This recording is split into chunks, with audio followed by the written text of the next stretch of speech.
Good afternoon, ladies and gentlemen. Welcome to another exciting Propagandacast from me, your host Imperial Dane, Master Propaganda Hero Site Defender of the Fatherland. First, a big thanks to Jesse for pledging on Patreon and for Ishtari for donating via PayPal. Big thanks for you and supporting the Propagandacast. You are what allows me to keep doing this day after day. So, big thanks to both of them. On much of today's fight, we got here in the south, Donniechan fighting for the Soviet Union Socialism.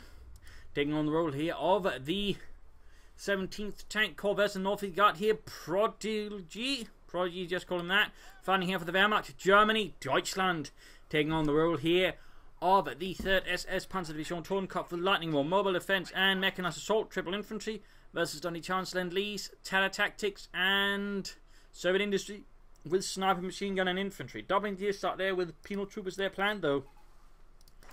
Something happened and that one got slightly delayed, which will mean Donniechan's initial sort of build-up there's going to be a bit delayed compared to Prodigy. Now allowed to rush straight ahead here for the Cornhouse much more easily with his Pioneer.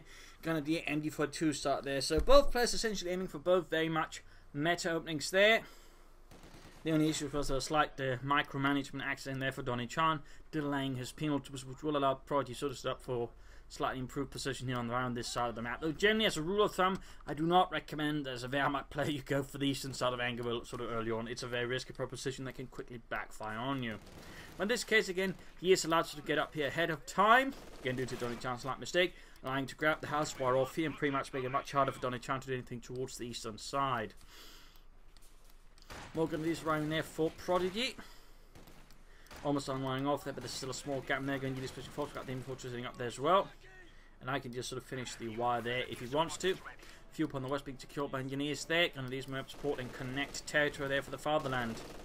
And there go engineers briefly suppressed, but they do manage to get out of the arc of fire of that MD42 position there on the first floor of the house. Moving in, they secure the cut-off point, though it doesn't really do much for him. It's more, you know, for ticking off Donnie.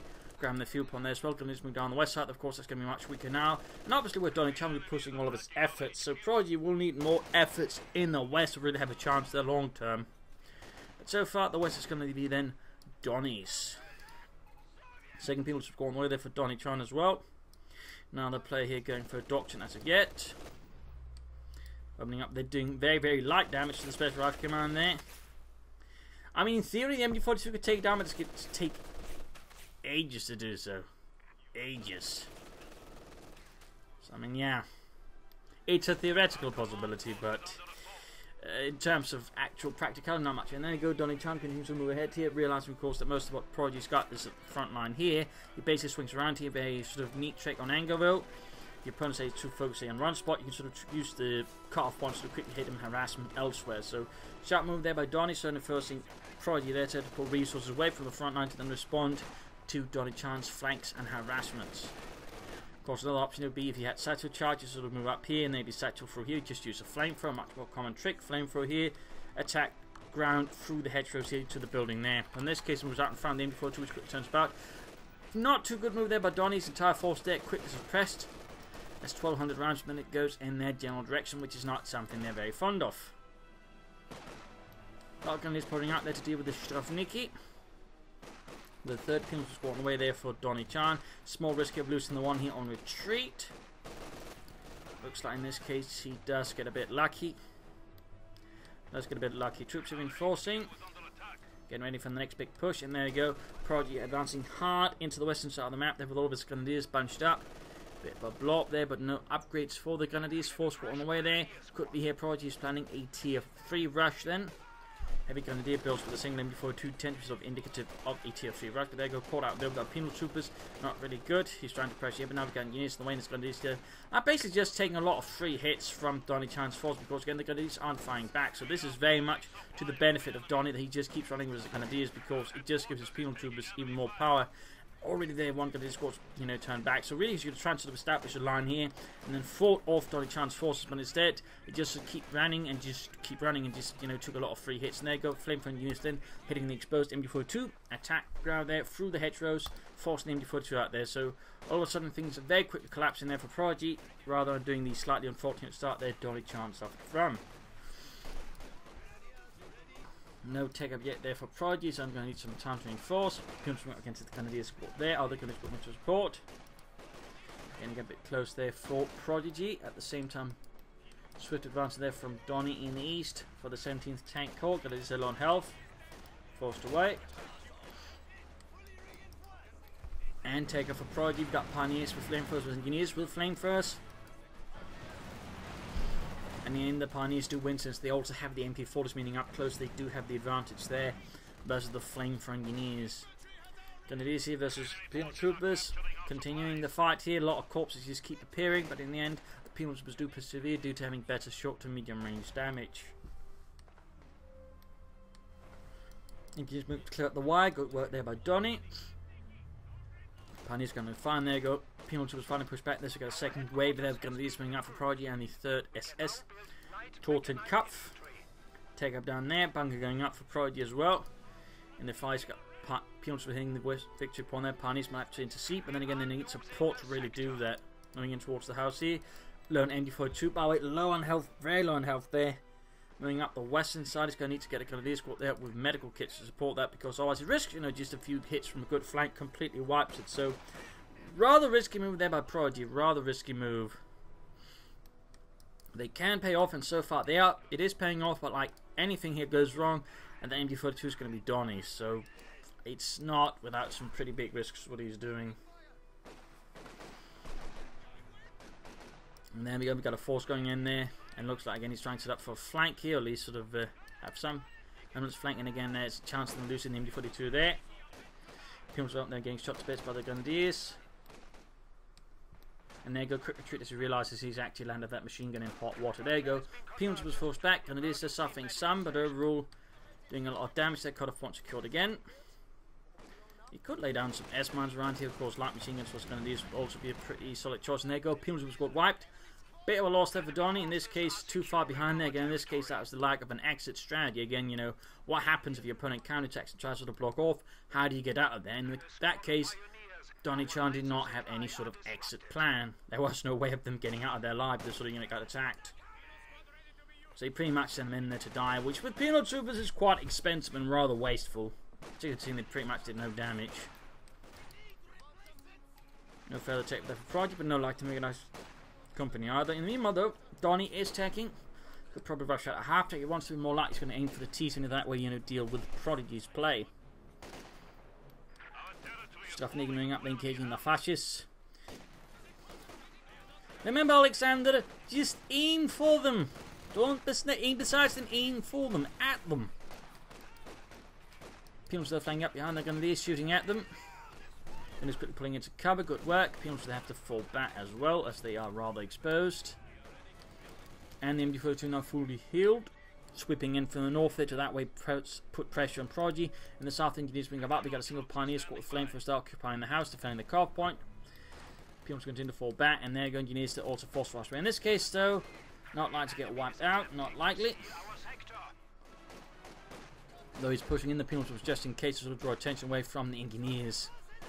In this regard, Donniechan is taking no chances, does not want to risk losing another unit. But he has replaced the Penals, which is good. Some players tend to all of a sudden be very quick about neglecting replacing infantry units, which can then quickly cost them in the later stages of the game. So there you go, more aggression in the west, but he's losing ground in the east there. Donniechan's taking advantage of Prodigy's bigger emphasis on the western half of the map. Still no take up there for Prodigy again with a tier 3 rush. If that is what he's playing, he needs to be a lot faster, and there we go, but he could have had it up much sooner. He could have support quite much sooner. I mean, he does risk now Donnie getting out a T-70 light tank much faster, but even then, if it sort of keeps up momentum, he might be able to, to an extent, outweigh, particularly he's done a few telemines in the right places. He might have a safeguard there to at least allow him to get a Stug or maybe an Ostwind. And so in this kind of situation, the Ostwind I think would be a really good strong choice for Prodigy. Can deal with the T-70, but more important, can then also proceed to really punish the infantry.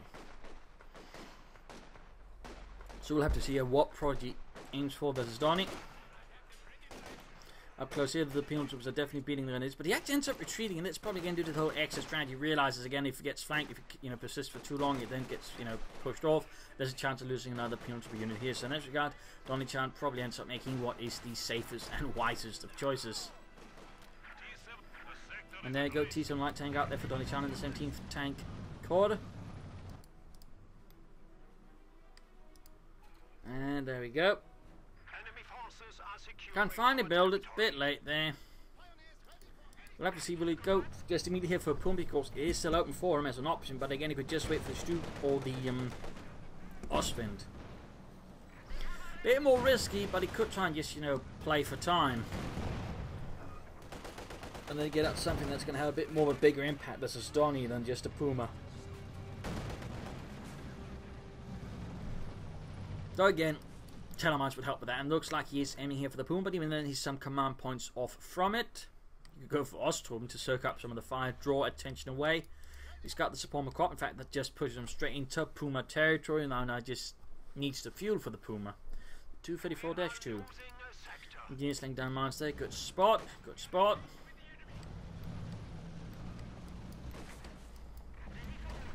T-7 moving ahead.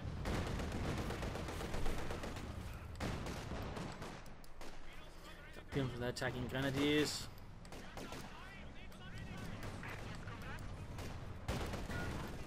And he's going to lose those grenadiers there. They are very likely to die. If he's, too slow there for Prodigy to retreat his men.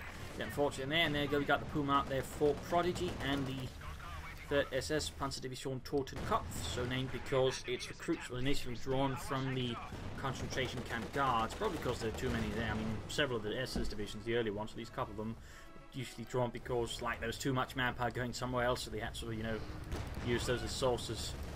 Similar with the 4th SS, Polizei, which was drawn from the police. There you go, Puma here pursuing the T-7 light tank, got Puma up there with satchel charges threatening the Puma. He doesn't know it's a bluff because Donnie doesn't have the munitions for satchel charge, but here's the thing, Prodigy does not know that. You can't see how much munitions your opponent has, so basically Prodigy of course is playing it safely, but again, if he knew Donnie didn't have it, he would just go in there with the Puma to knock it out. That he's in there, goes shot, missed there by the Puma. Let's go there for him, Puma's out there getting shot to bits. And forced away, almost got the T-7 light tank there, almost got it. But he's also losing the entire eastern half of the map in the progress, so good counter-attack there by Donnie overall, good use of the T-70. Puma's going to need some repairs. Further fun facts about the 3rd SS, generally you sort of read a lot of the memoirs of different commanders, they'll sort of praise you and say, really got results. What they generally won't talk about is that the 3rd SS, as a rule of thumb, also suffered pretty high casualties when doing anything, because they're pretty much fanatics and, well, not tactically very astute at times. So that also resulted in the 3rd SS never really being a veteran division, because it mostly got its men killed quite often. So that's a little fun fact there as well about it.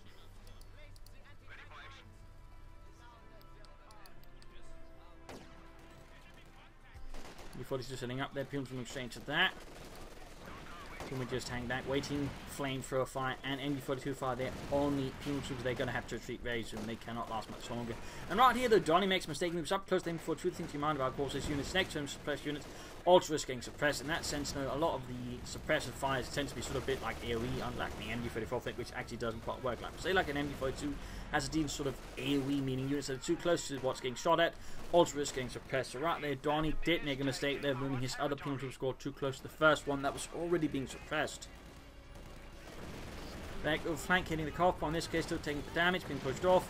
Light, medium machine gun fire, flamethrowers, MP40s, all just raining down upon them. Like the wrath of God. God was a German. So there you go, Puma being fixed. Good for the next push. Grabbing eastern territories, MG34 on the way there for Donnie, who's back. He's also gone for Third Industry. So we've got Third Industry versus Mobile Defense. We've got repair stations, meaning overall the amount of management Donnie then has to do when it comes to repairs and things drops notably. I mean, again, that just sort of automates the entire repair process, which again means you can sort of focus more on frontline actions or other things. So it's a pretty good investment just because, hey, again, you just have to manage nearly as much. I mean, that really puts a lot of pressure off you sort of mentally and can sort of allow you to do other things more efficiently. So really strong choice. Even if it's not the fastest thing, it's just, again, affords him a lot more leeway. Telemines going down the centre, good work. We got a few Telemines down there now for Prodigy. Grabbing the eastern victory point there with Grenadier. Decent moving up there, but catches the Pioneers just to lay down. Bit unfortunate there, bit unfortunate. You should have laid them down much sooner though. Again, that only got Prodigy. I think they start some opportunities there when he had more of the map versus Donnie to just actually fortify. He's now only laying down Telemines when he has to, so in that regard, a bit of lack of foresight there, and risk losing the Puma to the T-70. Yup. Pushed his luck too far in this case, got knocked out by the SIS-3 field gun. Bad news for Prodigy. Even worse news for the crew of the armoured car. Goes by needs to bar, spots the charge there. Completely knocking down the house. Oh, don't worry, it was going to be demolished anyways, you know. It was very structurally unsafe, you know. Made by Russians or whatever. I'm sure it was. Slightly going to go for Stuke here. Not a bad choice. Of course, we could also try and aim for an Osman. We'll still hope to have a T-70. Can, of course, also deal with the infantry. And there goes Stuke. 3G on the way for Prodigy. Pions outnumbers the Grenadieren.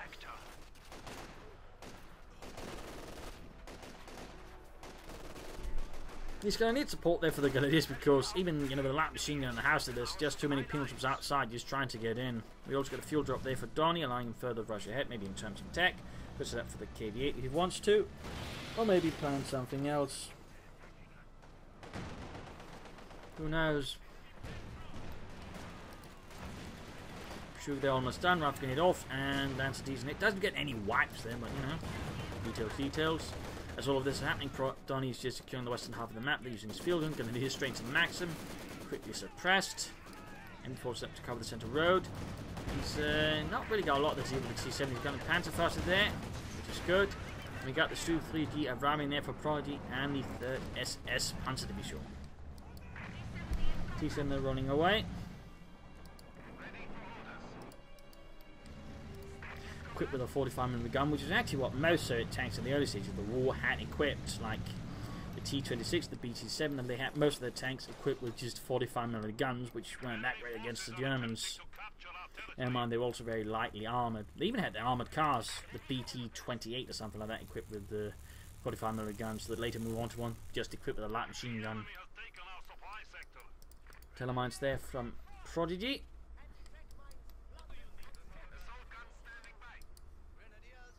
So he's now moving back to securing the east. In that regard, Prodigy has displayed some tactical, flexibility, not just getting too fixed on one half of the map, but just able to shift to where there's something he deems more profitable. So that's a good sort of thing to have there for Prodigy. He would also consider tossing out some Ostrom. I mean, he's got a lot of manpower right now floating about, so Ostrom, or maybe just some fuel cache, that way speed up resource income towards more armor. Could be a pretty good choice there, I think, for Prodigy versus Donniechan, who is in fact himself taking up fast for some medium armor, so that's also pretty good there by Donniechan.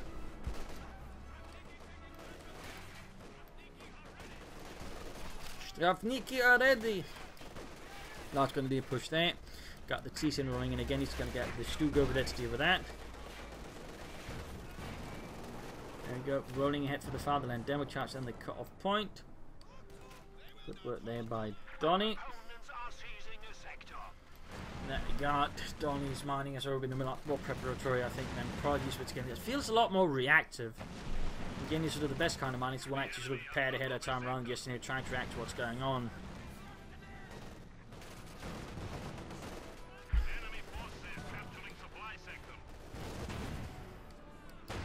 Going for a pack 40 now, so he's actually back-teched. In response to the T-70 light tank, very interesting choice there, very interesting choice.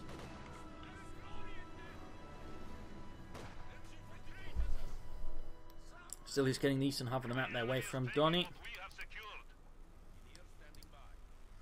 Donnie getting close to the T-34-76, T-7 being fixed up, and over here mine's going down as well. Again, he's got them half of the map. They're just going to try and make it as hard as possible for his opponents to get it back. So we get demo charges, we've got mines, we've got all the good stuff. He's even spot on that one, but will he remember it or will he actually pay attention to it? The enemy is taking our territory.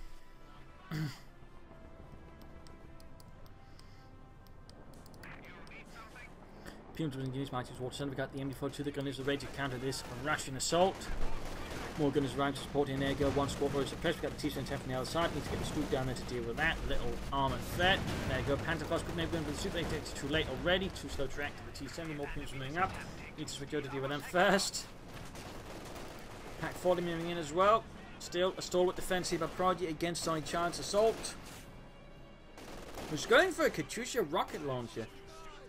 Perhaps feeling that the more sort of dark-in nature of Prodigy is the bigger as you hear Donniechan goes for the Katyusha rocket launcher to then deal with that, which means he's not too worried sort of about other things like the Stug or armor or infantry.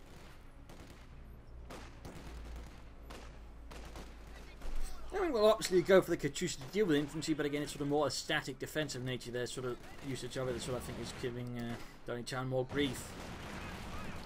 And we got a bunker up from Prodigy. We got a bunker up. When I can't bank that, demo charge there wipes out the Pioneers. Quite a loss there for Prodigy and the 3rd SS. CoH2 almost done there for Donniechan, the 17th Tank Corps. Engineers pushed back, and by the looks of it, though, it could most likely, I think, be a command bunker. They might want to use. Well, he can't use it because he needs the end of the reinforcements.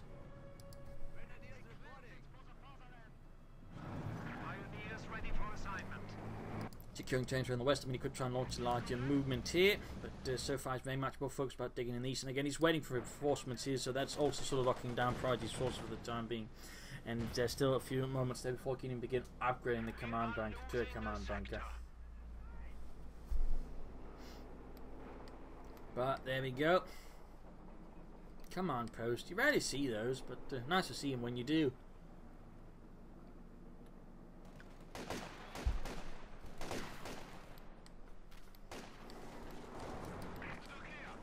Stugging in pursuit on the T7 on the far west flank, and there you go. Command bunker is up and is up to enforce, and just as it's ready, he gets hit with rockets, meaning he's gonna need it anyways. That is, if his men survive. Donniechan playing a very jaunty tune there on the Stalin organ, as the German called it. The Germans called it.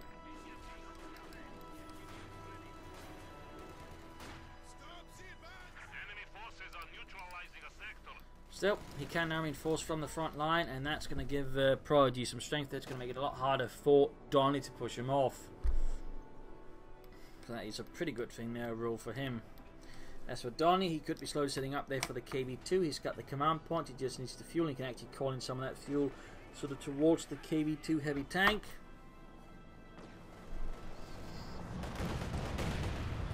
Command it off there. Now they're going to do is what they lost, now they're still going away from Prodigy and the 3rd SS.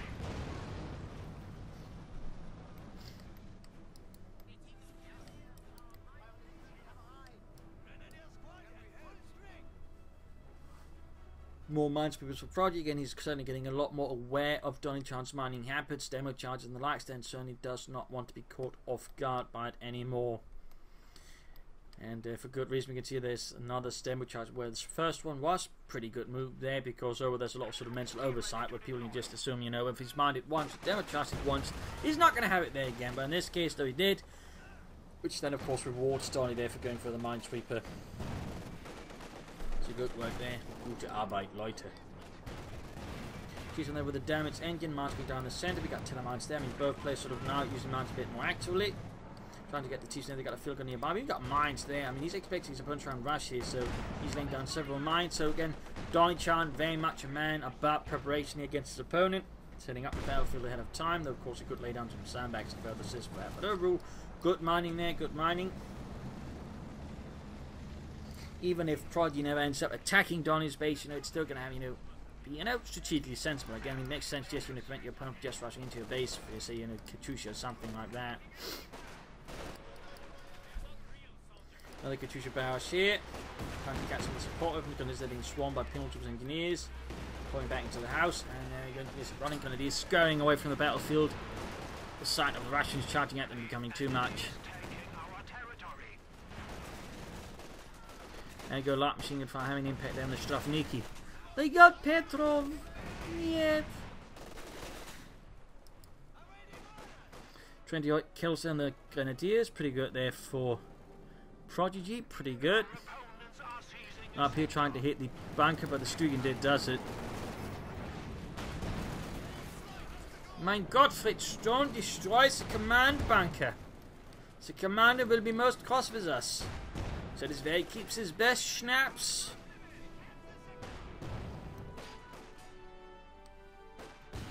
Oh, nice rough grenade there by Prodigy. He actually catches the retreating engineer and wiping it. Very nice shot there by Prodigy. Very nice shot indeed. It's a surprisingly tricky shot to pull off, by the way. Got Piums with T-Sen moving ahead here. Still getting repairs, but so is the command bunker.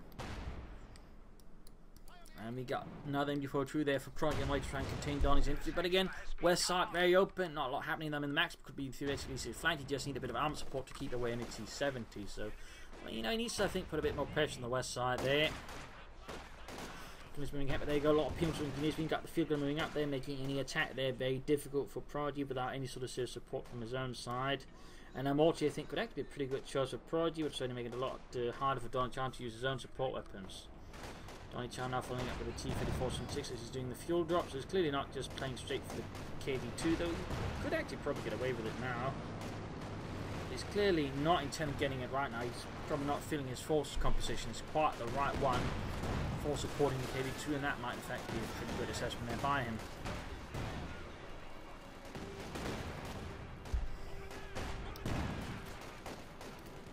Charging at the command bunker. MB4 doing to assist here. R1 there. Veteran Fever needs to retreat, Gonna get flanked, get outmaneuvered.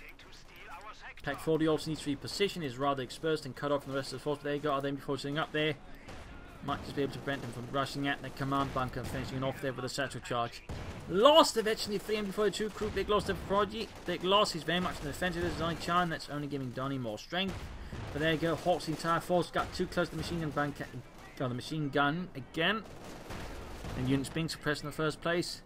T-70 heading back, no intent of joining in the fun. And we got the T-34 because they're rolling out for the Enchant and the 17th Tank Corps. Continue to push here, at least crawl against the command bunker. The MB42 continues to fire round after round into the bastards. Why won't they die, Otto? I keep shooting at them and they refuse to die. That is very rude.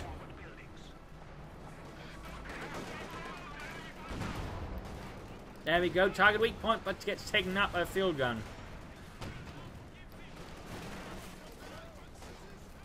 That's a bit bad luck there for Prodigy. His other Stug is with a damaged engine. Got the T-34 though. So that's sort of worked out there for Prodigy. Sort of. Could go for Panzer IV or a command tank. And he does end up going here for the Befehls Panzerwagen.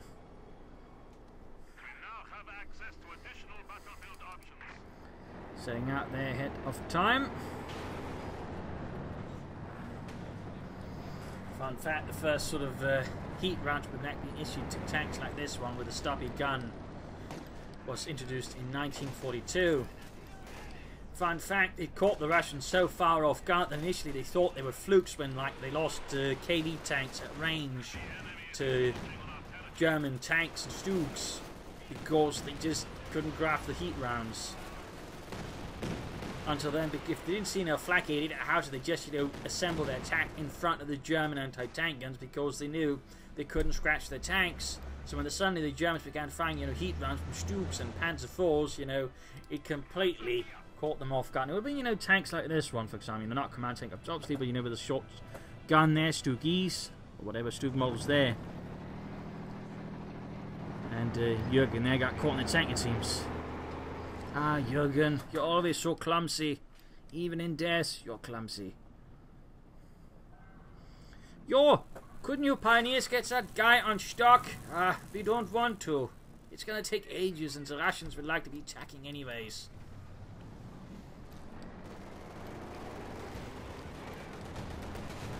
Quick Pack 40 hit their command tank rolling ahead. Sadly not firing heat rounds. For those wondering what's so special about heat rounds, by the way, heat rounds don't care about range when it comes to penetration. They're more about the reaction once the shell itself hits the armor. It's basically the same thing that's going on with, say, bazooka rockets and Panzerschrecks. So that rather sort of meant, they could penetrate pretty much at, well, any range more or less, as long as it could hit it. It sort of hit reasonably accurately.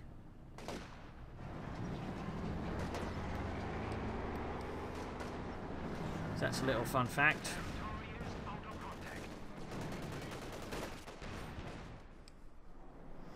It's also why they probably end up with a Panzer III Model N, which actually used the same gun as the early Panzer IV models. They were the 75mm gun, just stubby. Basically, by using the heat rounds, they could sort of extend the lifespan of it a bit longer, but ultimately, the Panzer III was scrapped, and they just, make Stugs out of the chassis. So that's a little fun fact there for you. Grenadier moving down there.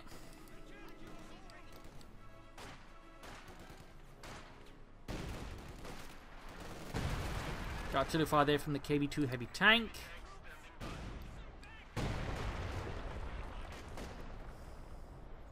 Which is a fun fact, many were never really produced, and they also quickly ceased production of them because they took a lot of resources to make.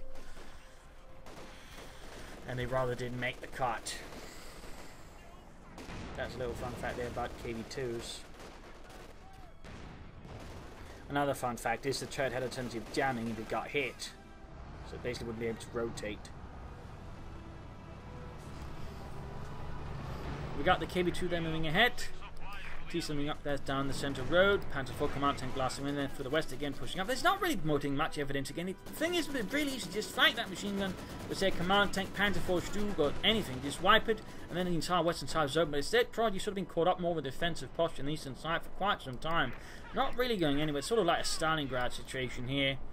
And that again is just making it easy for Donniechan to just keep pushing because he doesn't have to defend the entire western half of the map. And it's not like, you know, Prodigy would need to commit a lot, just, you know, quick move there with something like, say, a small group with a command tank and a bit of infantry, and that's a point the entire west would be open for harassment. At that point again, Donniechan doesn't have to worry a lot more about the rest of the map. But again, the way Prodigy so far is playing is allowing Donniechan to just focus around here. Though, of course, at the same time, Donniechan could easily afford to just move up here, though he actually has at one point, but now we can see Prodigy has responded to that attempted harassment previously. They had a machine gun bunker there, so that's good work there by Prodigy, by the way. Good work. Gute Arbeit, Leute. And he's calling in another Puma here. I'm not entirely sure Puma at this stage is a really good choice. I mean, not with KB2s, potential T-34s out there on the battlefield. The Puma's going to have a much lower lifespan against that. He brought a bit off going for regular Panzer IV, something else instead. Pins with the Pilfoot machine gun there. Prodigy's actually bleeding out in infantry. Not good either. There you go, bigger effort into the west now. Puma there supporting some infantry. In fact, all of his infantry. Almost got the maximum there, but not quite. Not quite. Got the T-34 from 60 moving out. And, by the way, T-70 finally hits a mine there that Prodigy laid down quite some time ago. So I guess it finally paid off. He probably wished it would have been the T-70 or T-34 running into it instead, so he can that way deal with it much more easily. Puma shoots, bounces off the T-34 from 6's front. Bounces off the side next. Panzer IV's doing a nice bit of trick there. We got the Pumas that are going up against flanking against the Grenadiers pioneers. You can see this active pulling back the Puma instead of pursuing because he's worried about the penalties on the flank here. Not a unreasonable worry there by Prodigy, to be honest. Not an unreasonable worry.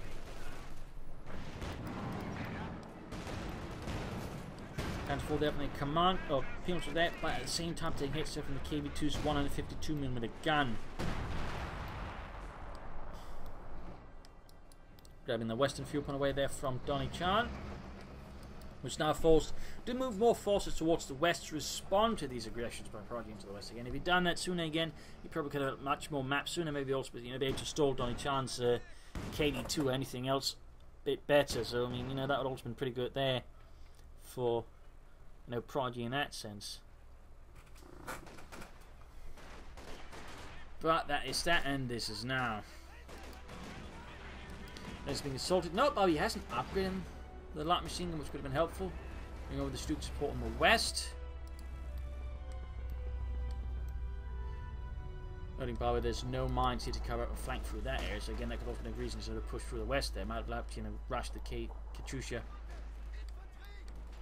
There you go, Phil sending up there. T-34 moving up. We got troops moving in. This one, see Donniechan is quickly trying his best to remove any presence of Prodigies in the west here.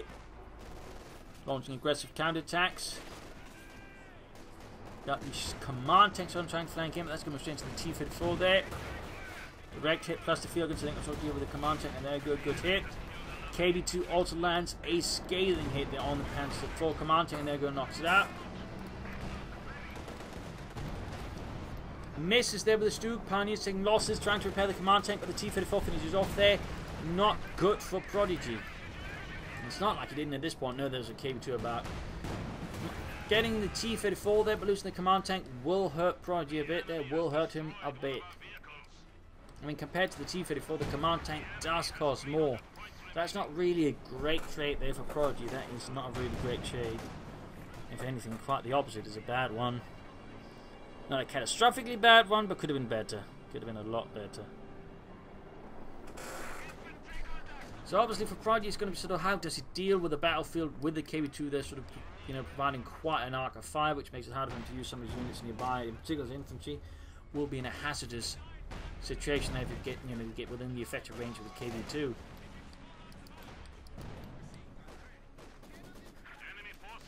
Another T-34 for Donnie, plus more fuel. Supply his tanks, keep them rolling.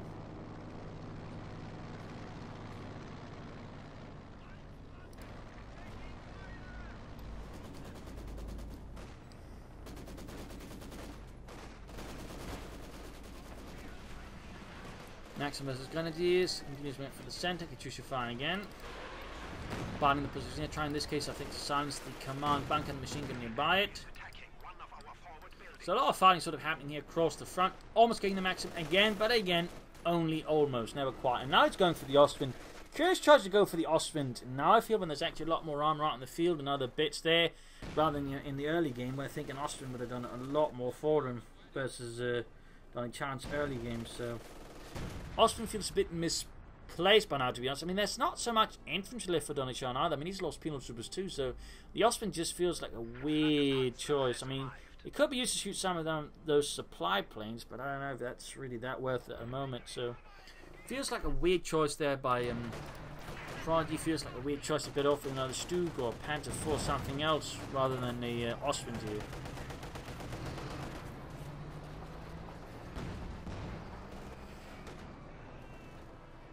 Still think a fuel cache could help him out here. Maybe we could try and then set up for a Panther. It could allow him, I think, some better choice than dealing with the KV2 and also other T-34s. Doing some damage there to it. Almost got it. Fuel gets moving in. And there you go. He rams the Puma with the T-34. That's not actually, I guess, really worth it. But I guess if he's going to lose it anyways, he might as well do it. But I think he would have gotten away with it, to be honest. I think he could have gotten away with it.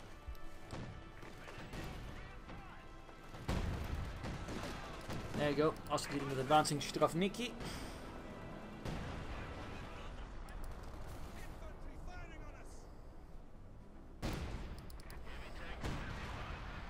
KV2 continues to blast away.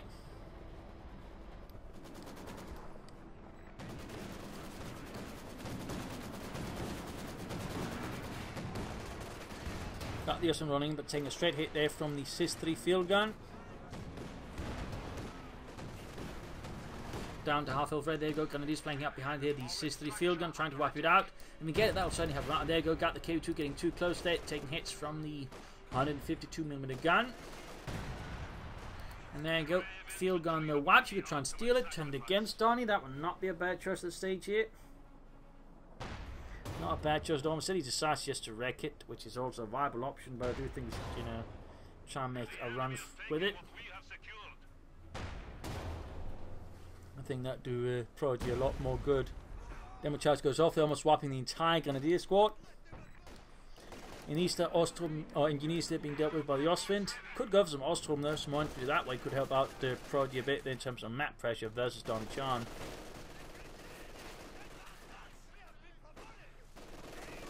We'll have to see what it ends up with there for Prodigy. We'll have to see what it ends up with. But there you go. Donniechan with another T-34 from 60 for the 17th Tank Corps. I'm reasonably sure there wouldn't have been any sort of operable KV2 tanks by 1944-45 though. I'm pretty sure would have been destroyed or just put out of commission by this point. Simply because they wouldn't have spare parts to repair them with, or decide, you know, other things would be prioritised better. Quick rifling against the Maxim there.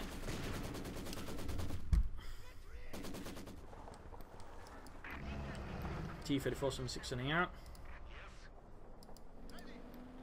And now he's calling in Osttruppen.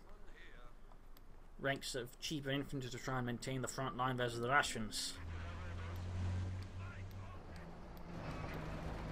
Looks like Donniechan setting up for a big attack here, noting the T-34 is going very much close to the edge of the map, so which could indicate he's planning for a deeper flank there versus Prodigy, trying to avoid getting detected.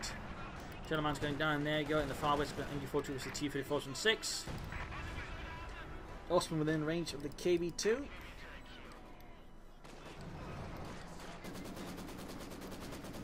Continued pressure here. Machine gun bunker being a tip, and he loses the MG42 there to the T-34. Bit of a loss there for Prodigy on the third SS. We got the Scoop moving hit. The veteran from there go to advancing. Need to get the Ostman in there.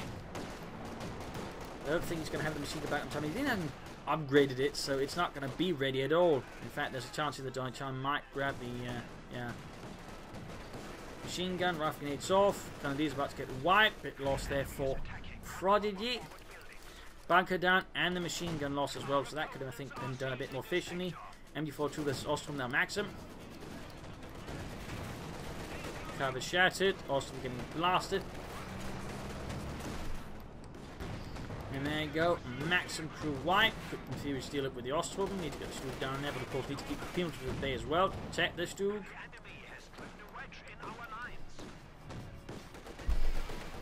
Still, Prodigy's got most of the map here versus Donnie, but victory points was Donnie does have the lead versus Prodigy. And there you go. Stug lands a good hit there. 4 kills for the Fatherland so far. Another hit there for Germany. Ludwig, Lorden, that's an armor piercing round. No, not Sir Termus. Armor piercing. I don't care how hot your coffee is. It's not going to pierce the armor. Troops reinforcing another T-34 on the way there for Donnie.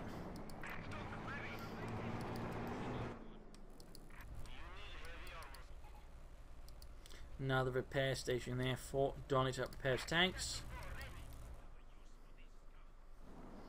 So Prodigy's activated several bunkers throughout this fight, which is certainly interesting. And again, some of them were, you know, reasonably good. This one was just too late and just not got upgraded at all. You could also easily upgrade his stupid machine gun just for a bit of added anti-infantry. I think that would not be a bad choice there for Prodigy at all. Donnie again for more T-34s. Machine gun bunker there, preventing the penals from moving up through there. Good work. Good Arbeiter. Work on the flak guns there commencing. Moving to armoured assault being prepared here by Donnie from the east. Switching away from the west, set to push in the east again. That way, not going to attack into where Prodigy is strongest, but instead look for his weakest. That way, overrun him. Very sensible plan there by Donnie. Pitcher's laying down fire. Ooh. Mines it off. Getting a lot of Canadian kills by unit wipe by the KB2 as well. Pretty bad there for Prodigy. Also on the left to now hold the line there. Gets the 2 T-34s. Got the Stug. I think they're rolling in to try and, you know, support, but it's going to be on its own. There's still the KB2 there. Pretty much turning this into sort of a danger zone. He's going to need another Stug here pretty soon. Oh, it's actually taking up for tier 4. At which point, a fuel cache earlier would have done Prodigy a lot of good. When he actually had all that manpower flowing, so in that regard, Prodigy needs to look a bit at his resource expenditures, I think. Into the west, we got infantry attacking, but right into the Ostman's waiting guns. Nice move down the Stug, just in case there's patching armor as well to support the attack.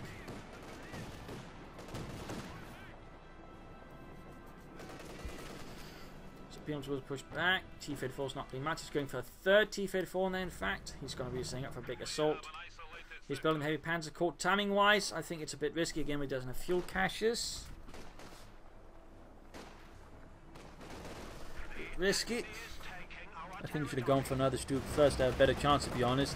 One T-34 rolling hit there. We got some Phoenix troops there flanking the bunker and clearing it out. Ostrom doing what they can, but ultimately they're Ostrom. They can't do that much when there's also a tank bang going on them. Can't do much. Pack 40 Stug being moved in there. Gating the T-34 misses. T-34, they got to go to the third one almost ready there. Do we get a target beat point? No, we do not. We do not.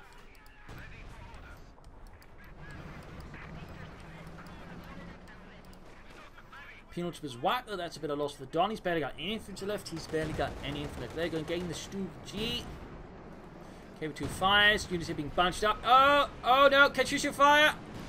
Oh dear, he presented perfect. That's the target. He's going to get punished for it. He's going to get punished. Even the Telemann nearby.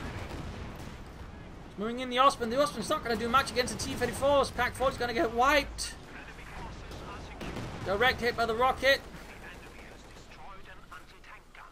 Leaving him only with a Stug to counter his opponent while he's waiting for a Panther. Now we got the other T-34s rolling in. He's only got a Stug now. He's only got a Stug. One Stug to hold back against 3 T-34s. Can he do it? I mean, if he uses target weak point, maybe. Osman goes down.